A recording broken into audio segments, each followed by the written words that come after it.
அனைவருக்கும் வணக்கம். வணக்கம் டாக்டர். வணக்கம் வணக்கம். இப்ப இன்றைய அறிமுக பாடத்துல நம்ம ஏழாம் தந்திரம், திருமந்திரத்துல ஏழாம் தந்திரம், ஆஹ், ஸ்- சிவயோகம் அப்படிங்கிற தலைப்புல நம்ம பார்க்க இருக்கிறோம்.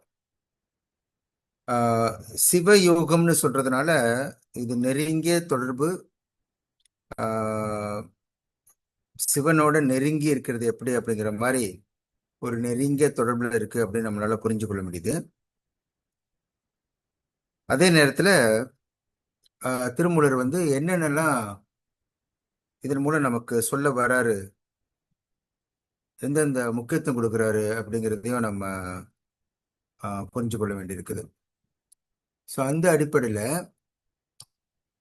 இந்த ஏன் இது வந்து சிவயோகம் அப்படிங்கிற மாதிரி நம்ம ஆஹ், பேர் வைக்கிறோம் அப்படின்னு சொன்னா,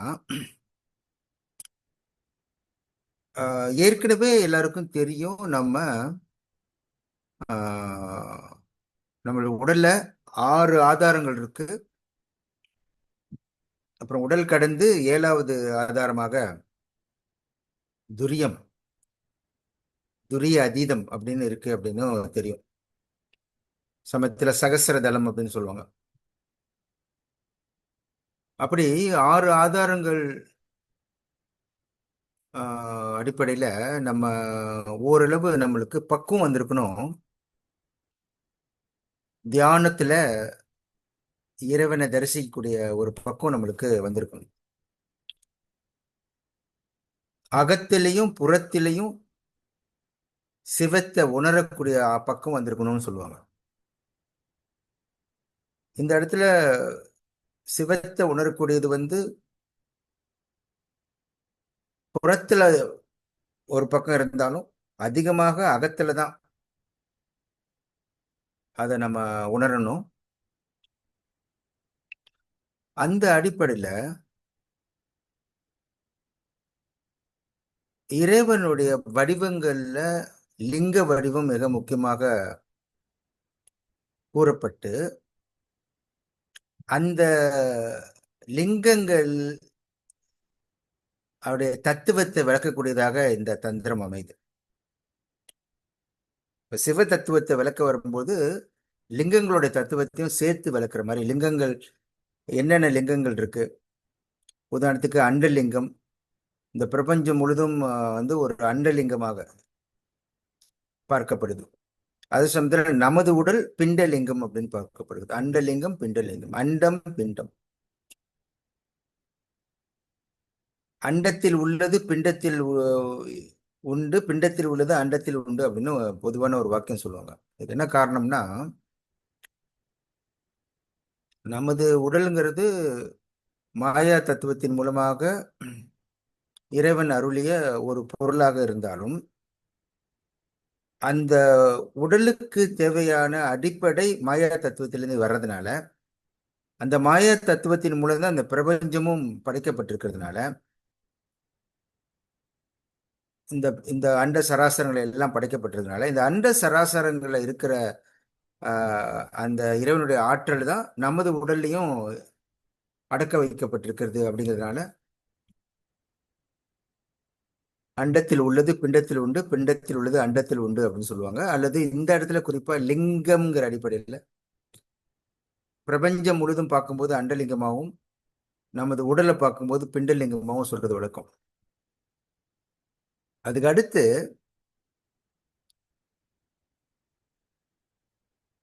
ஆத்மா அப்படின்னு நம்முடைய உயிர், அந்த ஆத்மாவையே ஒரு லிங்க வடிவமா பார்க்கக்கூடிய சக்தி பெறணும். அப்படிங்கிறதுனால அது ஆத்ம லிங்கம் அப்படின்னு சொல்லுவாங்க.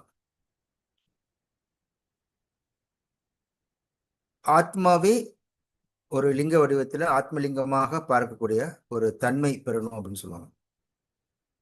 அதற்கு தொடர்ந்து அதுல அதுல நம்மளுக்கு ஒரு உயிருக்கு கிடைக்க வேண்டிய ஞானம் கிடைக்கிற காரணத்தினால அதை வந்து ஞானலிங்கம் அப்படின்னு சொல்லுவாங்க. ஆக இந்த அண்ட பராசரம், இந்த உலகம், இந்த உடல், இந்த ஆத்மா எல்லாமே ஏதோ ஒரு வகையில சிவனுடைய வடிவங்களாக, அதுவும் குறிப்பாக லிங்க வடிவங்களாக இருக்கு அப்படிங்கிறத இந்த தந்திரம் நமக்கு உணர்த்துது. ஆக இதன் மூலமாக இந்த ஞானம் இன்னும் விரிவடைகிறது. இந்த ஆத்ம ஞானம் அப்படின்னு சொல்லக்கூடியது அது இந்த பிரபஞ்சம் முழுவதும் இருக்கக்கூடிய இந்த இறைவனுடைய ஆற்றலை உணரக்கூடிய பிரம்ம ஞானமாக மாறுகிறது. அதே வேளையில நமக்குள்ள அது சிவஞானமாக உணரப்படுகின்றது. அந்த அடிப்படையில இந்த 7ஆம் தந்திரம்ங்கிறது ஒரு எந்த அளவுக்கு நம்ம இறைவனோட இறைவனுடைய தன்மையோட நாமளும் நெருங்கி இருக்கிறோம், சிவ வடிவமாக அல்லது சிவ வாழ்க்கையாக, சிவ யோகமாக இருக்கிறோம் அப்படின்னு விளக்கக்கூடிய ஒரு தந்திரமாக இது அமைது. அதனால இந்த 7ஆம் தந்திரம் நமக்கு ஒரு முக்தி நிலையை நோக்கிய பயணத்துல மிக மிக முக்கியமான ஒரு பகுதியாக கொடுக்கப்பட்டிருக்குன்னு சொல்லலாம்.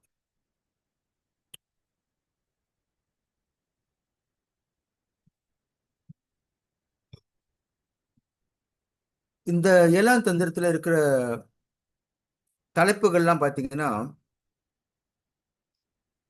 ஒரு வித்தியாசமான தலைப்புகளா இருக்கும். உதாரணத்துக்கு முதல்ல எப்பயும் போல 6 ஆதாரங்களை பத்தி பேசிட்டு, அப்புறம் இப்போ சற்று நேரத்துக்கு முன்னாடி சொன்னது மாதிரி அண்டலிங்கம், பிண்டலிங்கம், சதாசிவலிங்கம், ஆத்மலிங்கம், ஞானலிங்கம், சிவலிங்கம்ங்கிற மாதிரி பேசிட்டு, அப்புறம் அடுத்து பார்த்தீங்கன்னா இந்த திருவருள் திருவருள் எப்படி நமக்குள்ள ஆஹ், இருக்கும் அப்படிங்கிற உணர்தல், திருவருள் வைப்புன்னு சொல்லி திருவருளோட அருள் ஒளியாக எப்படி நம்ம காண முடியும். அதற்கு பிறகு அங்க அந்த அகத்தில, அதாவது உள்ளேயே எப்படி சிவ பூஜை, குரு பூஜை, மகேஸ்வர பூஜை இதெல்லாம் நடக்கும். ஒரு உண்மையான அடியார், இந்த மாதிரி ஒரு சிவன் அடியார் எப்படி இந்த மாதிரி தன்மைகள் பெற்றவர்களா இருப்பாரு. அதுக்கு பிறகு அவர் கடைபிடிக்க வேண்டிய உணவு முறைகள், போசன விதி, இச்சா விதி அப்படிங்கிற மாதிரி, முத்திரை பேதம், பூர்ண குகை நெறி சமாதி, அப்புறம் சமாதி கிரியை, விந்துர்ப்பணம், விந்து ஜெயம், ஆதித்த நிலை, அதுல அண்டாதித்தன், பிண்டாதித்தன், மன ஆதித்தன், ஞானாதித்தன், சிவாதித்தன், அதுலயும் பிரிக்கக்கூடிய நிலை, பசுவோட அதாவது உயிரோட இலக்கணம் என்ன,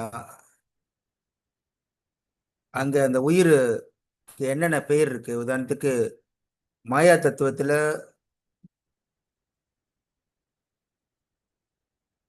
இந்த வித்யா தத்துவம்னு சொல்றது, அதாவது அசுத்த வித்தைன்னு சொல்லி, அசுத்த மாயன்னு சொல்லி, வித்யா தத்துவம்னு சொல்லி அதுல இருக்கக்கூடிய புருடன்ங்கிறது தான் நம்மளுடைய ஆன்மாவை சரியான ஒரு பிறவிக்கு வழி கொடுக்கறதாக இருக்கிறது. ஆக அந்த இடத்துல ஆன்மாவை அல்லது இந்த ஜீவனை அல்லது இந்த பசுவாக இருக்கக்கூடிய அந்த உயிரை எப்படி அது காட்டுது அப்படிங்கிற விளக்கம். அதற்கு பிறகு இது நம்மளுடைய ஐம்புலன்களை அடக்கக்கூடிய தன்மைகள் அல்லது முறைகள் அப்படிங்கிறதெல்லாம் இந்த தந்திரத்துல மிக விரிவாக கொடுக்கப்பட்டிருக்கு. இந்த தந்திரத்துல ஒரு முக்கியமான பகுதி, கடைசி பகுதியில என்ன சொல்லப்பட்டிருக்கும் அப்படின்னு சொன்னா, ஆஹ், குரு நெறி அப்படின்னு சொல்லப்பட்டிருக்கும். அதாவது குரு, உண்மையான குரு எப்படி, பொய்யான குரு எப்படி, எப்படி அடையாளம் கண்டுபிடிக்கிறது அப்படின்னு சில விதிமுறைகளை நமக்கு இந்த தந்திரத்துல தான் கொடுக்கப்பட்டிருக்கும். சர்க்குரு நெறி, அசர்குரு நெறி அப்படின்னு சொல்லிட்டு. ஆக இந்த அடிப்படையில் இந்த 7ஆம் தந்திரம் ஒரு சிவ வாழ்க்கை, ஒரு சிவ யோகத்துல ஆன்மாவையே ஒரு லிங்கமாக பார்க்கிற முறை, ஆன்மா ஆன்மாக்குள்ள உள்ளேயே நம்ம செய்யக்கூடிய பல வகையான பூஜை முறை, ஆஹ், சமாதி அடைவதற்காக எடுக்க வேண்டிய சில முயற்சிகள், சமாதி கிரியைகள், இப்படிங்கிற மாதிரி ஒரு ஒரு சிவ நிலையை நோக்கி செல்லக்கூடியதுக்கு தயார் நிலையில நம்ம எப்படி ஆக முடியும் அல்லது எப்படி உணர முடியும் அப்படிங்கிற மாதிரி ஒரு மிக விரிவான ஒரு பகுதியாக இந்த 7ஆம் தந்திரம் நமக்கு இருக்கு. அதனால இந்த சிவயோகங்கிற அடிப்படையில் இந்த பகுதியை நம்ம விரிவா பார்க்க போறோம். அந்த அடிப்படையில் நமக்கு இந்த சொன்ன உள்ள தலைப்புகள் எல்லாம் மூலியமாக நம்ம அறியக்கூடிய பல விளக்கங்கள் நம்ம புரிஞ்சு கொள்ளக்கூடிய வாய்ப்பு நம்மளுக்கு கிடைக்க போகுது. ஸோ அதோடைய முதல் தொடக்கமே நம்மளுக்கு ஒரு ரிவிஷன் மாதிரி என்ன செய்யறாரு அப்படின்னா, அந்த 6 ஆதாரங்களை பத்தி முதலே சொல்லிடுறாரு. அது ஒரு ரிவிஷன் மாதிரி, அல்லது மீண்டும் நினைச்சு பார்க்குற மாதிரி நம்மளுடைய 6 சக்கரங்கள் அல்ல ஆதாரங்கள் அப்படிங்கிற மாதிரி. இப்போ அந்த அடிப்படையில் ஏற்கனவே நம்ம பல வகுப்புகளில் பேசினது மாதிரி மூல ஆதாரம் தொடங்கி சுவாதிஷ்டான ஆதாரம், மணிப்பூரக ஆதாரம், அநாகத ஆதாரம், விசுத்தி ஆகாரம், ஆகினை ஆதாரம், அப்புறம் துரிய ஆதாரம், அதற்கு மேல துரிய அதீத ஆதாரம் அப்படிங்கிற மாதிரி நமக்கு இருக்கக்கூடிய இந்த 6 ஆதாரங்களை வந்து ஒரு மறுபடியும் ஒரு ரிவிஷன் மாதிரி இந்த பகுதியில நமக்கு விளக்குறாரு.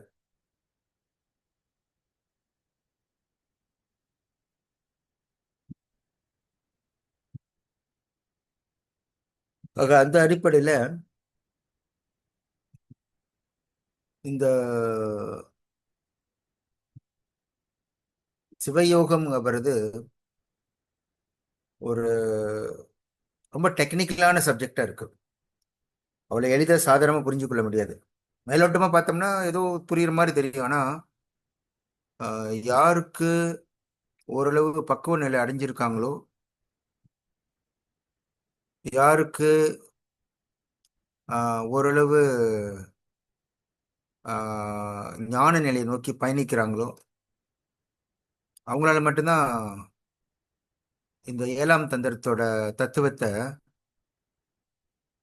இன்னும் கொஞ்சம் ஆழமா புரிஞ்சுக்க முடியும். அந்த அடிப்படையில் நம்ம ஒரு முயற்சி எடுக்கிறோம். இந்த 7ஆம் தந்திரத்தின் மூலமாக அந்த சிவயோகத்தோட தன்மையை உணரக்கூடிய ஒரு அருளை இறைவன் கொடுப்பாரு அப்படின்னு ஒரு சின்ன முயற்சி எடுக்கிறோம். அந்த முயற்சியின் மூலமாக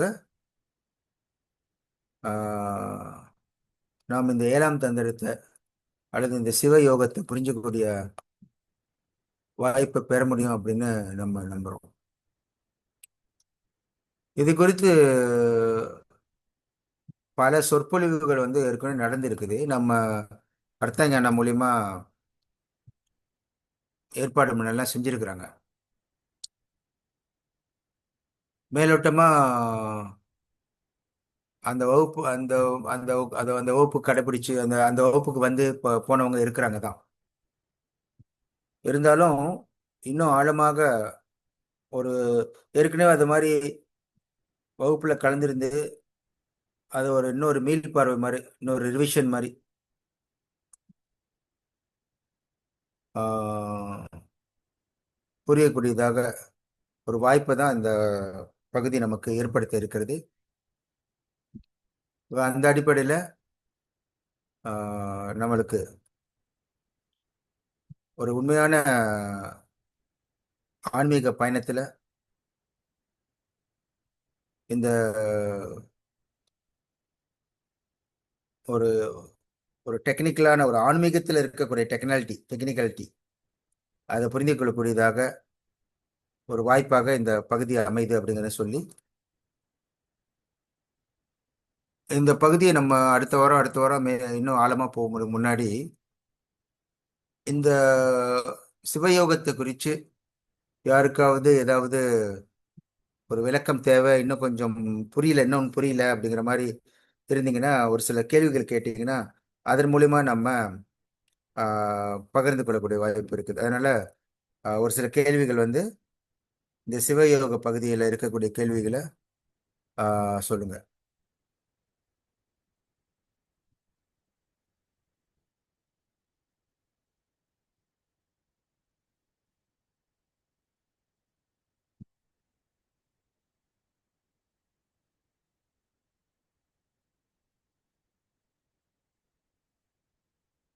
யாருக்காவது சில கேள்விகள் இருக்கா? இந்த 7ஆம் தந்திரத்தில் இருக்கக்கூடிய தத்துவத்தை நான் அவருக்கு அறிமுகமாக தான் சொல்லியிருக்கேன். எனக்கு புரியுது, இன்னைக்கு முத நாள் அவ்வளோ தூரம் புரியாதுன்னு இருந்தாலும் ஆஹ், இது குறித்து ஒரு சில சந்தேகம் எழ வாய்ப்பு இருக்கிறதுனால யாருக்காவது ஏதாவது சந்தேகம் அல்லது விளக்கம் இந்த தந்திரத்தை குறித்து, இந்த சிவயோக முறைகளை குறித்து எதற்காக இது சொல்லப்பட்டிருக்கு அப்படிங்கிற மாதிரி ஏதாவது இன்னும் கொஞ்சம் தெளிவாக தெரியணுங்கிற மாதிரி விரும்புனீங்கன்னா நீங்கள் இப்போ கேட்கலாம். ஒருத்தர் கேட்டிருக்காரு எனி ஹேண்ட்ஸ் ஆன் ப்ராக்டிக்கல்னு சொல்லிட்டு. ஹேண்ட்ஸ் ஆன் ப்ராக்டிக்கல் அப்படின்னு சொல்லும்போது நம்ம தியானம் தான் அவங்களோட ஹேண்ட்ஸ் ஆன் ப்ராக்டிக்கல். அந்த தியானத்தில் இந்த ஞானத்தை பெறக்கூடிய வாய்ப்பை தான் நம்ம தேடிக்கிட்டு இருக்கோம், தேடல். ஸோ நிறைய தியானம் செய்யணும். தியானம் செய்ய செய்ய செய்ய இறைவன் என்ன செய்வான் அப்படின்னா, நம்ம 6ஆம் தந்திரத்தில் வந்து எப்படி இறைவன் வந்து நம்மளுக்கு குருவாக இருந்து அல்லது ஒரு குரு மூலமாக செய்திகளை கொடுப்பான், உள்ளும் கொடுப்பான் வெளியிலும் கொடுப்பான் அப்படிங்கிற மாதிரி அங்கே கற்றுக்கிட்ட விஷயம் இங்கே அதோட கண்டினியூட்டியா அந்த அந்த செயல்கள் எல்லாமே எப்படி இன்னும் ஆழமாக இறைவன் நம்மளுக்கு அந்த ஞானத்தை இன்னும் பல மடங்கு கொடுக்க போகிறான் அப்படிங்கிற மாதிரி தான் இந்த 7ஆம் தந்திரம் அமைஞ்சிருக்கு. ஸோ இது வந்து தியானத்தின் அடிப்படையில் தான் முதல்ல நம்ம தியானம் தான் நம்ம செஞ்சுக்கிட்டு செய்ய செய்ய செய்ய செய்ய தான் அந்த தியானத்தில் வைக்கும்போது இறைவன் நம்மளுக்கு கொடுக்க வேண்டிய செய்திகளை கொடுப்போம். ஸோ தியானம் தான் செஞ்சுக்கிட்டே இருக்கணும், செய்ய செய்ய தான் அதோட பலன் கிடைக்கும் அல்லது இறைவன் செய்தியை கொடுக்க ஆரம்பிப்போம். திருமூலரோட திருமந்திரம் வந்து அதில் எழக்கூடிய சந்தேகங்கள் அல்லது ஒரு விதமான தத்துவங்கள் புரியாத நிலையில் இருக்கிறதுக்காக நம்ம புரியாமல் ஒரு விஷயத்தை அடையக்கூடாதுங்கிறதுனால அந்த ஒரு புரிதலோடு தான் நம்ம ஆழமான ஆன்மீக பயணம் செய்யணுங்கிறதுனால இந்த தந்திரங்கள்லாம் நமக்கு கொடுத்து டெக்னிக்கல் ஆஸ்பெக்டே விளக்குறது. வேற யாருக்காவது கேள்வி இருக்கான்னு பாருங்க.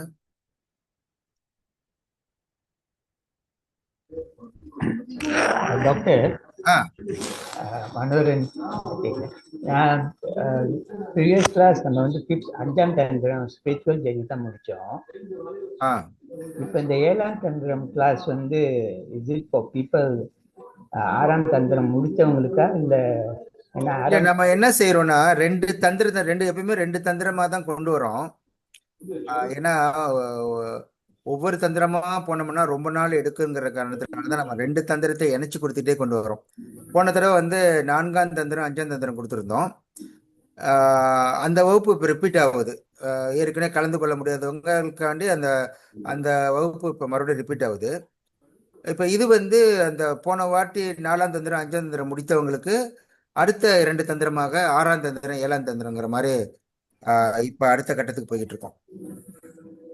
அப்ப ஏழாம் தந்திரம் ஆறாம் தந்திரம் செய்யணும்னா நான் 7:30 7:30 7:30 ஜாயின் பண்ணுமா இல்ல? ஆமா ஆமா, நீங்க ஆறாம் தந்திரத்தையும் ஏழாம் தந்திரத்தையும் இணைச்சு கொண்டு போனாதான் உங்களுக்கு வந்து ஆறாம் தந்திரத்துல வந்து என்ன சொல்றாரு, அதை ஏழாம் தந்திரத்துல எப்படி உணர முடியும் அப்படிங்கிற ஒரு கனெக்டிவிட்டி உங்களுக்கு கிடைக்கும். இப்ப நான் 7:30 மணிக்கே ஜாயின் பண்ணிருக்கேன். ஆமா ஆமா, 7:30 மணிக்கு நீங்க ஜாயின் பண்ணிடணும். ஏன்னா ஆஹ், ஒரு மெசேஜ் ஒன்றும் சரியா வரல, நாட் வெரி கிளியர். அதே இந்த வாட்டி வந்து இன்னும் ப்ரோமோ ஒழுங்கா பண்ணல, அதனால இப்ப வந்து இது நம்ம இன்ட்ரடக்ஷன் கிளாஸ் தான் சொல்லிட்டு இருக்கோம், ஒரு அறிமுக கிளாஸ். அதனால போக போக வந்து இன்னும் கொஞ்சம் விளக்கம்லாம் கொடுத்து இன்னும் மெசேஜ்லாம் அனுப்பிட்டு இருப்பாங்க. ஸோ சேர்றவங்க சேர்ந்துக்கிட்டு இருப்பாங்க. ஸோ நம்ம அப்படியே கொஞ்சம் பில் பண்ணிட்டு அதுக்கு பிறகு ஓரளவு போதிய மாணவர்கள் ரெண்டு தந்திரத்திலையும் இருக்கிற மாதிரி பார்த்துக்கிட்டு அப்புறம் நம்ம ரொம்ப டீப்பான விஷயத்துக்கு பிறகு போக ஆரம்பிச்சிரும். ஓகே, அப்ப அவங்க வந்து அத்தனை என்ன வந்து ஆஹ், அர்த்தங்க நான் வந்து ப்ரோமோட் பண்ணுவாங்க, ஆறாம் தந்திரத்தையும் ஏழாம் தந்திரத்தையும் சேர்த்து படிக்கணும்னு சொல்லி அவங்க ப்ரோமோட் பண்ண ஆரம்பிச்சிருவாங்க.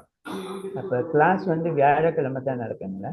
இந்த கிளாஸ் ஏன்னா நம்ம செவ்வாய்க்கிழமை கிளாஸ் வந்து ரிப்பிட்டேஷன் கிளாஸ் ஆயிடுச்சு. யாரெல்லாம் வந்து இன்னும் அந்த ஆன்மீக பயணத்தெல்லாம் செய்யலையோ அவங்க அவங்களுக்கு நடத்தக்கூடிய வகுப்பா மாறிடுச்சு, ரிப்பீட் கிளாஸ் ஆயிடுச்சு அது.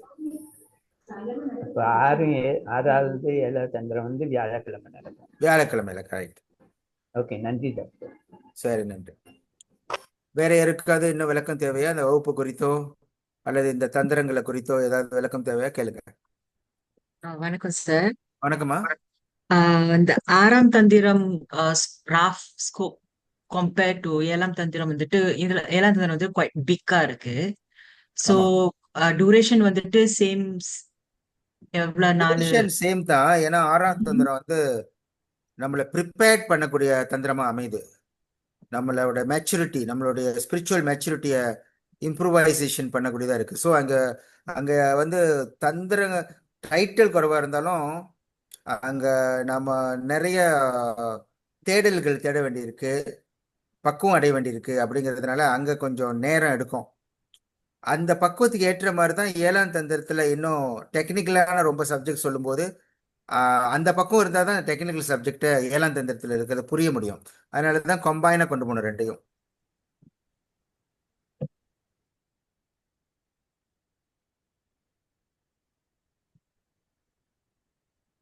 வேற கேள்விகள்?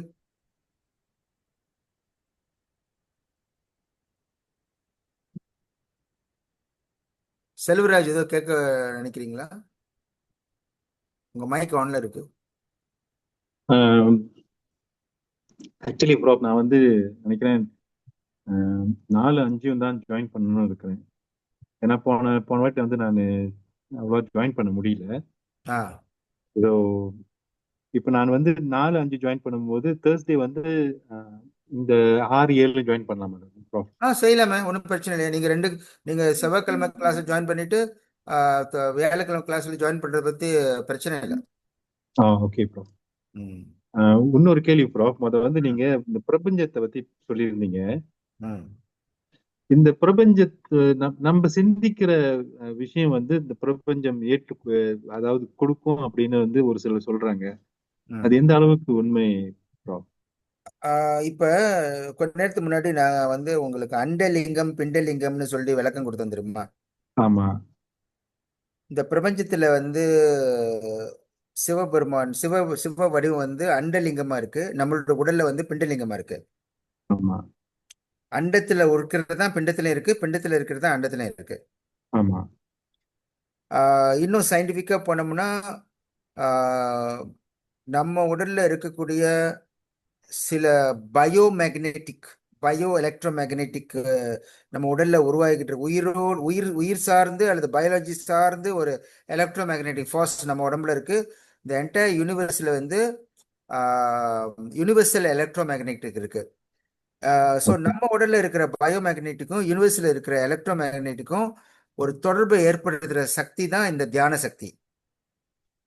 அப்ப தியானத்தின் மூலமாக நம்மளுடைய பயோ எலக்ட்ரோ மேக்னெட்டிக் வந்து கனெக்ட் ஆயிரும் இந்த பிரபஞ்சத்தோட. அப்படி ஆகும்போது தான் அதை வந்து சில பேர் கமர்ஷியலாக என்ன சொல்லுவாங்கன்னா, நம்ம பிரபஞ்சத்தோட தொடர்புல இருந்து நம்ம என்ன கேட்குறோமோ அது கிடைக்கும்னு சொல்லுவாங்க. அது வந்து ஆன்மீகத்தில் வந்து அதையே அது அது அது அது அது அதை வந்து ஏற்றுக்கொண்டு, ஆனால் அது ஆன்மீக ரீதியில் சொல்லும்போது அது ஆமாம், இது ஆத்மலிங்கமாக இருக்குது, அது அது பரமாத்ம லிங்கமாக இருக்குது, ரெண்டுக்கு நடுவில் வந்து ஒரு கனெக்டிவிட்டி இருக்குது. இந்த கனெக்டிவிட்டி வந்து தியானத்தின் மூலமாக புரிஞ்சு கொள்ள வேண்டியிருக்கு, கனெக்டிவிட்டியை செய்ய வேண்டியிருக்கு. அதுக்கான பயிற்சிகள், அதற்கான முயற்சிகள் செய்தோம்னா அந்த கனெக்டிவிட்டி கிடைக்கும் அப்படிங்கிறது தான் ஆன்மீக ரீதியாக நம்ம பார்க்குற முறை.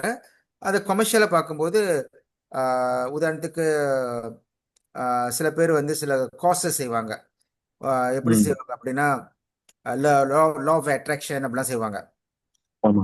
அது லா ஆஃப் அட்ராக்ஷன் வந்து அவங்க கமர்ஷியலாக செஞ்சாலும் அது பாயிண்ட் அதுதான். அதாவது ஒருத்தர் வந்து பிரபஞ்சத்தோட தொடர்பை ஏற்படுத்தும் போது ஒரு விஷயத்தை தொடர்ந்து கேட்டுகிட்டே இருக்கும்போது அது பிரபஞ்சம் அதை கொடுக்க ஆரம்பிச்சிடும் அப்படின்னு அவங்க அதை வந்து ஒரு ஆன்மீகமாக யோசிக்காம அதை ஏதோ ஒரு அவங்களோட மோட்டிவேஷன் ப்ரோக்ராம் மாதிரி செய்கிறாங்க. ஆனால் அதில் உண்மையில் அடங்கியிருக்கிறது ஆன்மா தான்.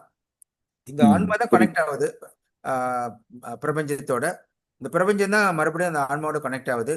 அப்போ அந்த ஆன்மாவோட தேவைக்கு ஏற்ப அந்த பிரபஞ்சம் மூலமாக இறைவனுக்கு என்ன கொடுக்கணுமோ அதை கொடுக்குறான் அப்படின்னு ஆன்மீக ரீதியில் நம்ம பார்க்குறோம். Yes bro, thank you bro. ஏன்னா இப்போ நான் வந்து ஒரு இது பார்த்தேன், யத் பிண்டே தத் பிரம்மண்டேன்னு சொல்லுது. What is the individual body is also in the universe அப்படின்னு படித்தேன். Correct correct. Thanks. Okay okay. வேற ஏதாவது கேள்வி கேட்குறீங்களா, அல்லது ஏதாவது சந்தேகங்கள், அல்லது ஏதாவது உங்களுக்கு இன்னும் புரியாத மாதிரி இருக்குதா, ஏதானு கேட்குறீங்களா? அப்படி இல்லைன்னு சொன்னால் நம்ம இந்த இந்த அறிமுக வகுப்பை வந்து இப்போட ஒரு நிறைவடைந்து அடுத்தடுத்த வாரங்களில் இன்னும் ஆழமாக போகக்கூடிய வாய்ப்பை ஏற்படுத்தி கொள்ளலாம். சேட் பாக்ஸ்ல கேள்வி இருக்கு டாக்டர். சேட் பாக்ஸில் கேள்வி இருக்கா?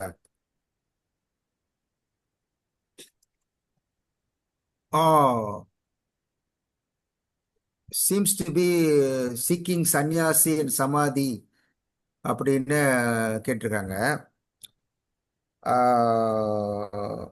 அதாவது ஆன்மீக பயணமே அதுதான். படிப்படியாக இந்த உலகத்துல வாழ்ந்து இந்த உலகத்தோட வாழணும். அது உலகத்தோட வாழாமலாம் எதுவும் கிடைக்காது. எப்படி நம்ம சாப்பிட்ற சாப்பாடு, ஒரு உணவு இருக்கு, ஒரு நல்ல உணவு இருக்குன்னு வச்சுக்கோமே, அந்த உணவு பார்க்குறோம், அது சுவையா இருக்குன்னு பார்க்குறோம், அதை கேட்குறோம், ருசிக்கிறோம், அதை சாப்பிட்றோம்.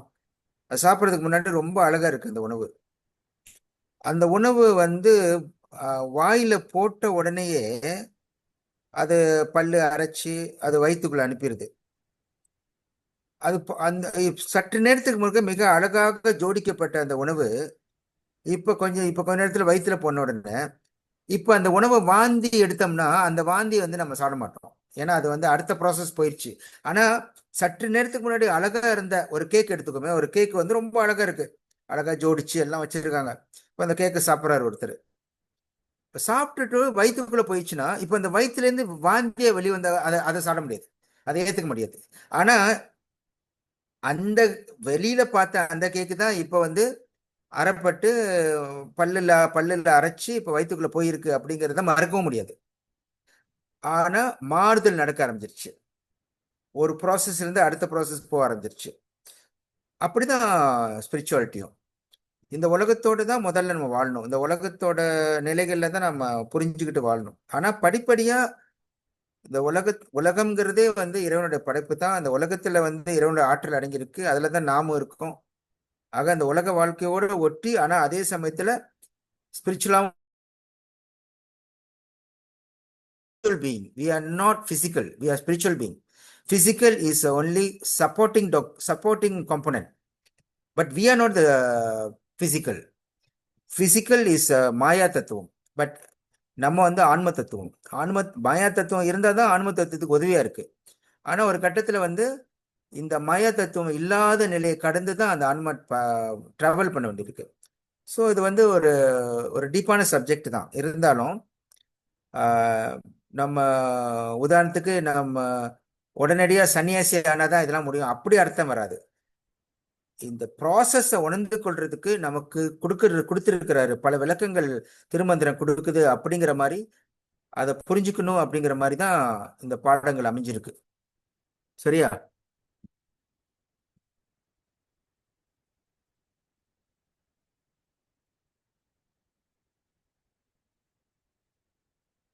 வேற கேள்வி இல்லைன்னா நம்ம ஒரு நிறைவு நாடெல்லாம் அடுத்த வாரம் சந்திப்போம். ஓகே, சாட் பாக்ஸ்ல அவரே இன்னொரு கேள்வி கேட்டிருக்காரு. என்ன என்ன கேட்டிருக்காரு? Okay, I need to learn Dhyanam first before joining this as a prerequisite. அப்படின்னு அதுக்கு நான் பதில் சொல்லிட்டேன். அதாவது Okay. It's a continuous process. தியானம்லாம் நல்லா கற்றுக்கிட்டு தான் இது வரணும்னு கிடையாது. ஏன்னா இது வந்து இட்ஸ் அ கைண்ட் ஆஃப் ஒரு டெக்னிக்கல் சப்ஜெக்டை புரிய வைக்கிறது. ஆனால் தியானத்தின் மூலம் தான் அதை அடைய முடியும். தியானங்கிறது வந்து ஒரு ஸ்டார்டிங் பாயிண்ட். அதையும் இதையும் பேரலாக செய்யலாம் அப்படிங்கிறது தான் நம்ம கொடுக்குற ஆன்சர்.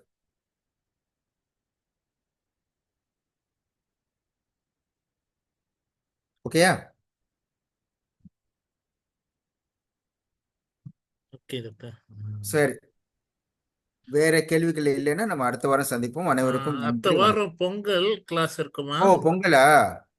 சரி, ஓகே. பொங்கல்னால நம்ம ஃபாலோவிங் வீக் செய்யலாம். எனவே இந்த மாதம் வந்து ஐ திங்க் மோர் ஆஃப் இன்ட்ரடக்ஷனாக தான் அமையும்னு நினைக்கிறேன். ஆமா ஆமா. ஓகே. சரி சரி, ஓகே. அடுத்த வாரம் பொங்கல். அனைவருக்கும் பொங்கல் வாழ்த்துக்கள். மீண்டும் சந்திப்போம். நன்றி, வணக்கம். நன்றி ப்ராப், வணக்கம். நன்றி நன்றி. Indeed. நன்றி.